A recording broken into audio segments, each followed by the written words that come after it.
Ha, telefon zaten. Pul qabız ha. Yazık da belki de akşamdan burada değil mi? Gerçi günahlarını yiyorsan valla.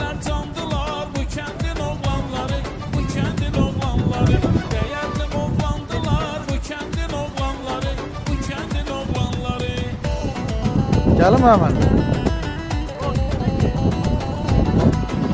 Tut onu saklasın. Hadi geçmeden bu da uzağa gidiyor. Kormuyor seni kurtarır.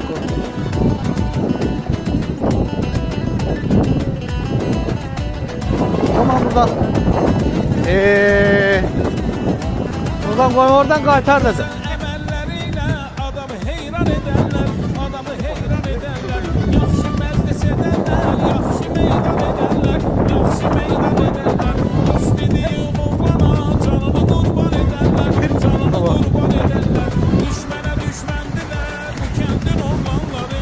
Ay seni kurtardık ya, iyi ettim. Özünü yorma. Gel boğulacak tezce. Hayda getdi dərneyi. Çıxacaq, gəlirsən tərəfə.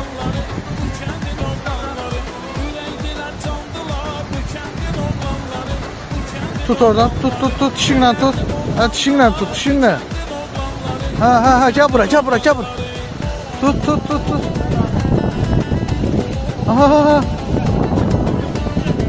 Tut.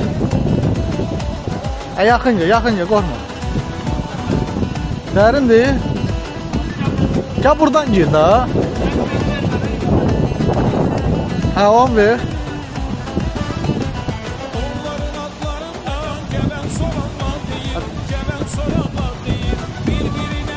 Koymadın Rəşid sualva girir.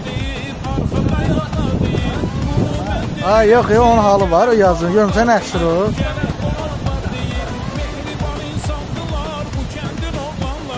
Korkma. Onun halı var o dişliye. Boynundan tut, dişləsə bıraksın. Ha, bak hele sığarla. Tanışlık ver. Ha, sür.